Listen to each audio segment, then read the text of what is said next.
నెల్లూరు జిల్లా కొవ్వూరు ఎంఆర్ఓ కార్యాలయం దగ్గర తీవ్ర ఉద్రిక్తత ఏర్పడింది. కూటమి కార్యకర్తలపై పోలీసులు లాఠీచార్జ్ చేశారు. కూటమి అభ్యర్థి వేమిరెడ్డి ప్రశాంత్ రెడ్డి, వైసీపీ అభ్యర్థి ప్రసన్న కుమార్ రెడ్డి నామినేషన్లు వేసేందుకు వచ్చిన సమయంలో ఈ ఘటన జరిగింది.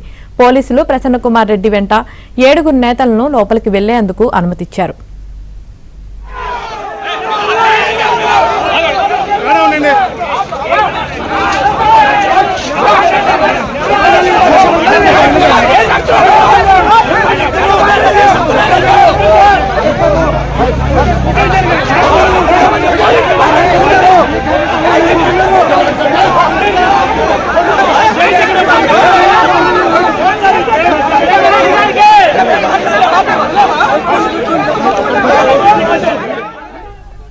ప్రశాంత్ రెడ్డి వెంట వేమిరెడ్డి ప్రభాకర్ రెడ్డి, మాజీ మంత్రి నారాయణతో పాటు మరో 4 పంపించాలని బీజేపీ నేతలు కోరారు. పోలీసులు దీనికి అనుమతించలేదు. పోలీసులకు బీజేపీ నేతలకు మధ్య వాగ్వాదం జరిగింది. వైసీపీ కార్యకర్తలు బీజేపీ నేతలను రెచ్చగొట్టే వ్యాఖ్యలు చేశారు. దీంతో కూటమి కార్యకర్తలు వైసీపీ శ్రేణుల మధ్య తీవ్ర వాగ్వాదం జరిగింది. పోలీసులు ఏకపక్ష తీరుపై సర్వత్రా విమర్శలు వ్యక్తమవుతున్నాయి. పోలీసులు నిబంధనలకు వ్యతిరేకంగా వైసీపీ అభ్యర్థికి మద్దతుగా నిలుస్తున్నారని కూటమి నేతలు మండిపడుతున్నారు.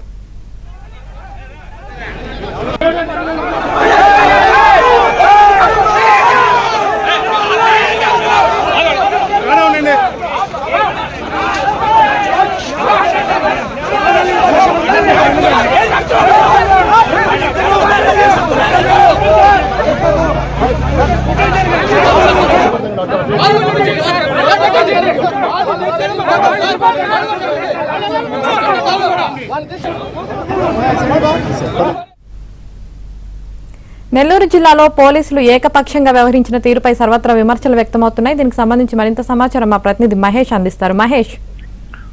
యామిని, నెల్లూరు జిల్లా కోవూరులో ఈ రోజు నామినేషన్ల పర్వం ప్రారంభమైంది. ఎన్డీఏ అభ్యర్థిని వేమిరెడ్డి ప్రశాంత్ రెడ్డి ఈ రోజు నామినేషన్ వేయడం జరిగింది. ఈ ప్రశాంత్ రెడ్డి నామినేషన్ వేస్తున్నా చెప్పి తెలియగానే కోవూరు నియోజకవర్గంలోని అనేక ప్రాంతాల నుంచి పెద్ద ఎత్తున వెడలూరు, కొడవలూరు, ఉచ్చిరెడ్డిపాలెం, ఇందుకూరుపేట, కోవూరు ఈ ప్రాంతాల నుంచి పెద్ద సంఖ్యలో బీజేపీ, టీడీపీ, జనసేన కార్యకర్తలు, నేతలందరూ కూడా తరలి వచ్చారు. ఒక్కసారిగా కోవూరు రోడ్లన్నీ కూడా ఈ కార్యకర్తలు, నేతలతో కిటకిటలాడాయి. అక్కడ నామినేషన్ వేసే తహసీల్దార్ కార్యాలయం సమీపానికి వీళ్ళందరూ కూడా ఒకవైపు చేరుకున్నారు. మరోవైపు వైసీపీ శ్రేణులు ఈ రోజు వైసీపీ అభ్యర్థిగా ఎమ్మెల్యే ప్రసన్న కుమార్ రెడ్డి కూడా సరిగ్గా అదే సమయంలో నామినేషన్ వేయడానికి అక్కడికి వచ్చారు. దాంతో వాళ్ళు కొంతమంది అక్కడ రావడం జరిగింది. ఒక్కసారిగా ఈ జనాలు చూసిన తర్వాత వాళ్ళల్లో కొంత ఆగ్రహం వ్యక్తమైంది. ఎలాగైనా వీళ్ళతో గొడవలు పడాలని చెప్పేసి ఒక ఉద్దేశపూర్వకంగా వీళ్ళ పైన బీజేపీ, టీడీపీ నేతల్ని కించపరుస్తూ వాళ్ళు మాట్లాడడం జరిగింది. వెంటనే వీళ్ళందరూ కూడా ఒకసారిగా పెద్దగా అరవడంతో ఒక వాగ్వివాదాలు చెలరేగాయి. ఘర్షణ వాతావరణం నెలకొంది. కొద్దిసేపు ఉద్రిక్తత వాతావరణం నెలకొంది. ప్రధానంగా ఇక్కడ చూస్తే ప్రసన్న కుమార్ రెడ్డి వెంట 7 పంపించడం జరిగింది. యాక్చువల్ గా 5 మందినే లోపలికి ఎలో చేయాలా, కానీ 7 పంపించారు. ఇదే విషయాన్ని బీజేపీ వాళ్ళు పోలీసుల్ని నిలదీశారు. మొదట పోలీసులకి బీజేపీ వాళ్ళకి మధ్య వాగ్వివాదాలు జరిగాయి.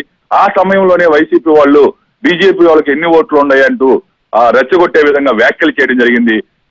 దాంతో ఈ వైసీపీ శ్రేణులకి, మరోవైపు బీజేపీ, టీడీపీ, జనసేన నేతలు, కార్యకర్తలకి వాగ్వివాదాలు, ఘర్షణ వాతావరణం నెలకొంది.